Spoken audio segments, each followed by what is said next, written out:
What if the very thing many people use to disprove the Bible actually proves God's genius? For decades, evolution has been painted as the enemy of faith. If evolution is true, the Bible must be false. But what if that's a false choice? Today, we'll uncover how the story of creation and the process of evolution might not be in conflict at all, But part of the same masterpiece. Most people think you can only choose one.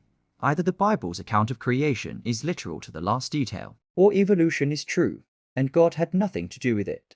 But here's the thing. The Bible never sets out to be a modern science textbook. it's the revelation of who created and why not a laboratory manual of how every atom was arranged. And when we confuse those purposes, we end up in a fight God never asked us to fight.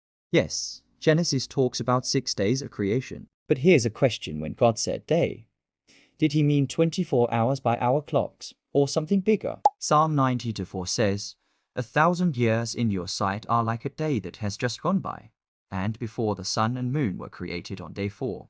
What exactly was the day measuring? This isn't a loophole, it's the Bible showing us that God's timing is not like ours. The Hebrew word yom day can mean a literal day, or an age, an era, a season. That leaves room for God to work across vast stretches of time without contradicting his word. Genesis says God formed Adam from the dust of the ground. But think about it, that's not a scientific formula. It's a poetic truth. We are made of the same elements found in the earth. Whether God did that in an instant or through a process of shaping life over ages doesn't make him less creator. It reveals his artistry. Even in nature, God often works through process. Seeds grow into trees. Babies develop in the womb. Why should creating mankind be any different? Some argue, if evolution is true, then death existed before Adam sinned, but the Bible says death came through sin. Here's the key. Romans 5 is talking about human death, not the death of all living organisms. Lions ate gazelles, stars exploded. Plants withered long before Adam's choice. The death that entered through sin was spiritual separation from God and the introduction of human mortality. What if evolution isn't an accident, but a brushstroke in God's grand design? Imagine an artist painting not in hours, but in millennia, adjusting, refining, shaping creation over time until it was very good. Far from replacing God, the process of evolution could be the very method he used to fill the earth with such staggering variety and complexity. The Bible's central claim isn't, here's a step-by-step recipe for making life.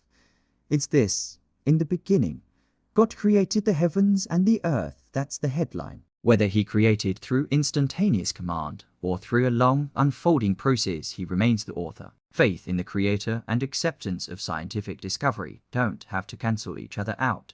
So maybe it's time to stop putting God and science in opposite corners. The heavens declare his glory, whether through galaxies forming over billions of years, or the quiet unfolding of life on earth. If this opened your eyes, don't keep it to yourself. Like, share, and subscribe for more deep, Bible-rooted explorations like this. I bless you today in the name of Jesus.